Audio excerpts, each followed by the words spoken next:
पिछले वीडियो में हम मानवीय दिमाग की अब तक की सफलतम अवधारणा भगवान की अवधारणा या गॉड कंसेप्ट की बात कर रहे थे। आज के इस वीडियो में हम समझेंगे कि क्यों जब तक कि कोई चीज डायरेक्टली या इनडायरेक्टली सिद्ध या प्रूव नहीं हो जाती तब तक वो भगवान है या उसका कारनामा है, और कैसे यही संज्ञानात्मक कॉग्निटिव समझ मनुष्य को अनेकों प्रकार से मदद भी करती है और उसके चंचल और अतिशय रूप से जिज्ञासु इंक्विजिटिव दिमाग को उसके विभिन्न प्रकार के डर और भयों को, जो ज्यादातर इमेजिनरी किस्म के लेकिन बहुत ही जटिल होते हैं, उनको साधने में सफल होती है। नमस्कार, मैं हूं डॉक्टर महेश भट्ट और आप देख रहे हैं डॉक्टर भट्ट चिंतन, जहां पर साइंटिफिक और फिलोसॉफिक चिंतन के साथ बात होती है स्पिरिचुअलिटी, फिलोसॉफी, धर्म और विज्ञान की, और इन सब के साथ ही साथ बात होती है स्वास्थ्य की, हैप्पीनेस और वेल बीइंग की। आगे बढ़ने से पहले हमेशा की तरह एक गुजारिश, यदि आपने अभी तक चैनल को सब्सक्राइब नहीं किया है तो चैनल को सब्सक्राइब करके बेल आइकन पर क्लिक करके हमें अपना सहयोग दें। धन्यवाद। रामायण में पुष्पक विमान का जिक्र आता है। ज्यादा नहीं, सिर्फ आज से तकरीबन 110-15 साल पहले मतलब एक 1903 से पहले इंसान के लिए उड़ना एक कल्पना थी। इसी प्रकार की कल्पनाओं और इमेजिनेशन से, उनकी किस्से कहानियों से मानव जाति के इतिहास में सामाजिक, धार्मिक, दार्शनिक, आर्ट और साहित्य भरा पड़ा है। ये किसी एक धर्म, विश्वास या समाज की बात नहीं है, बल्कि ये सभी धर्मों और सभ्यताओं में बराबर मिलता है। इसने जहां मानवीय सोच की सीमाओं के पार जाने और बाउंड्रीलेस थिंकिंग को प्रेरित किया, वहीं पर हम ये कह सकते हैं कि मानवीय मेधा के विचारों की कल्पना लोक में वैज्ञानिक विचारों के इवोल्यूशन और डेवलपमेंट को भी हवा देने का काम किया। हमारे बचपन में, मतलब कि 70 और 80 के दशक में गढ़वाल में हमारे गांव में शीतला माता के मेले लगते थे। शीतला माता के मंदिर भी थे। ये कहा जाता था कि शीतला माता का प्रकोप कुछ बीमारियों, जिनमें चेचक, चिकन पॉक्स, मीजल्स जैसी बीमारियां थी और जिनको माता कहा जाता था, जैसे छोटी माता, बड़ी माता इत्यादि का कारण है। मतलब साफ था कि यदि शीतला माता कुपित हो जाए तो ये बीमारियां, मतलब माता, चिकन पॉक्स, चेचक इत्यादि होती हैं और उनके मारक क्षमता बढ़ जाती है। इसीलिए शीतला माता के मंदिर थे और मेले लगते थे ताकि माता खुश रहे। भले ही 19वीं सेंचुरी में ये पता चल चुका था कि चेचक एक वायरस से होने वाली बीमारी है और एडवर्ड जेनर ने वैक्सीनेशन की खोज भी कर ली थी। भले ही इससे सेंचुरीज पहले इसी के जैसी गतिविधियां चेचक जैसी बीमारियों को रोकने के लिए भारत सहित विश्व के अन्य कोनों में प्रचलित थी, जिसमें किसी चेचक के रोगी के घावों को किसी स्वस्थ व्यक्ति के शरीर में इनोकुलेट किया जाता था।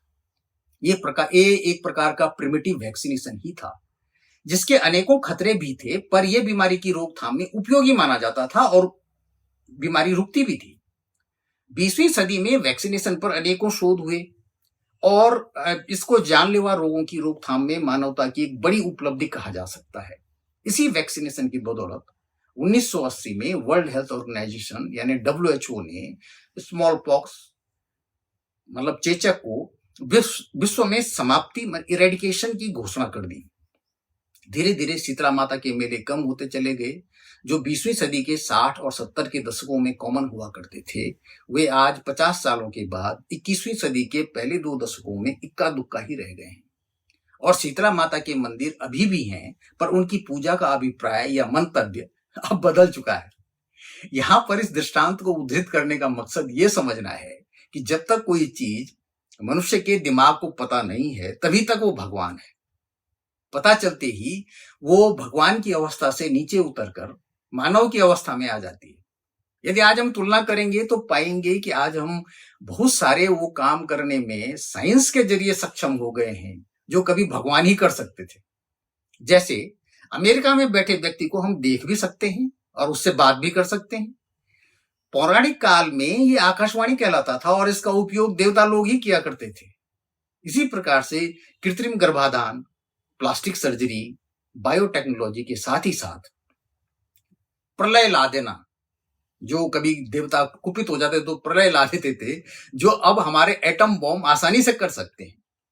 यहाँ पर कुछ लोग तुरंत ये बात उठा देते हैं कि ये सब उस समय पर भी उपलब्ध था, जो संभव इसलिए प्रतीत नहीं होता है कि यदि ऐसा होता तो उस काल के अन्य पुरातात्विक खोजों की तरह कुछ ऐसा भी मिलता, जैसे कि उस समय के अवशेषों में उस जमाने के जीवन से जुड़ी बहुत सी महत्वपूर्ण बातों, सामाजिक ताने बाने और मान्यताओं को इंगित करने वाली पुरातात्विक खोजें सामने आई हैं। आज हम ये कह सकते हैं कि आज का मनुष्य वो सब करने में सक्षम है जो शताब्दियों से मानवीय दिमाग की कल्पना लोकों में विचरण करने वाले विचार थे, जो हमारे पूर्वजों के वैचारिक कल्पना लोक में केवल उनके भगवान या उनके देवता ही कर पाते थे। एक आम मनुष्य के बूते से बाहर की हर वो बात जो उसकी समझ के परे थी, उसको करने में सक्षम भगवान, ईश्वर, खुदा की अवधारणा ने न केवल उनको एक सहानुभूति कारक शक्ति का एहसास करवाया, बल्कि उन कल्पनाओं और वैचारिक मान्यताओं को जिंदा रखने और उनको एक प्रेरक शक्ति की तरह से प्रयोग करने की संभावनाओं को वैचारिक इकोसिस्टम में जिंदा रखा, जिन्होंने आगे चलकर असंभव से काम कर डाले, जो आज हम साइंस के विकास के रूप में देख रहे हैं।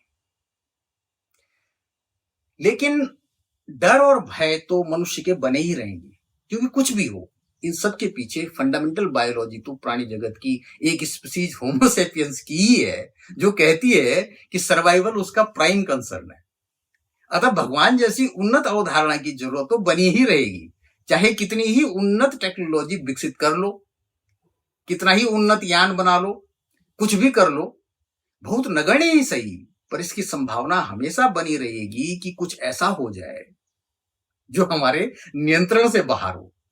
क्योंकि कोई भी काम, गतिविधि या टेक्नोलॉजी कई संभावनाओं का गठजोड़ होती है, जिसमें बहुत सारी संभावनाएं हमारे नियंत्रण से बाहर होती हैं। हमारा चतुर दिमाग उन सब संभावनाओं को भी एड्रेस करना चाहता है। अतः जो भी उन्नत टेक्नोलॉजी बन गई है वो सही से काम करे, हमारा हवाई जहाज या हमारा चंद्रयान सही से बिना किसी गलती के लैंड कर जाए, इसके लिए फिर से भगवान की शरण में जाने में मेरी समझ से क्या हर्ज है? कि कोई हर्ज नहीं है। अपने पूरे जीवन काल में हम अपने भविष्य की चिंताओं से घिरे होते हैं। वो चिंता तुरंत, जैसे कि हमारी यात्रा सुखद रहे से लेकर बच्चे खुश रहें, कोई रोग ना हो, इनकम अच्छी हो, कोई विपदा ना आए, फसल अच्छी हो, इत्यादि अनगिनत अपेक्षाएं होती हैं जो एक खुशहाल जीवन के लिए जरूरी होती हैं। लेकिन इनमें लॉ ऑफ प्रोबेबिलिटी, मतलब कि संभावनाओं का सिद्धांत काम करता है, जो ये कहता है कि किसी भी घटना की घटित होने और न होने की संभावना कई कारकों पर निर्भर करती है। इन कारकों में बहुत से कारक ऐसे भी होते हैं जिन पर हमारा नियंत्रण नहीं होता है। उदाहरण के लिए, मैं परीक्षा के लिए अच्छी तैयारी तो कर सकता हूं, पर इसकी भी पूरी संभावना बनी रहेगी, यह रहती है कि ठीक परीक्षा के दिन कुछ ऐसा हो जाए कि मैं परीक्षा ही ना दे पाऊं। जैसे कि उस दिन मुझे बुखार आ सकता है और मेरी पूरी मेहनत पर पानी फिर सकता है।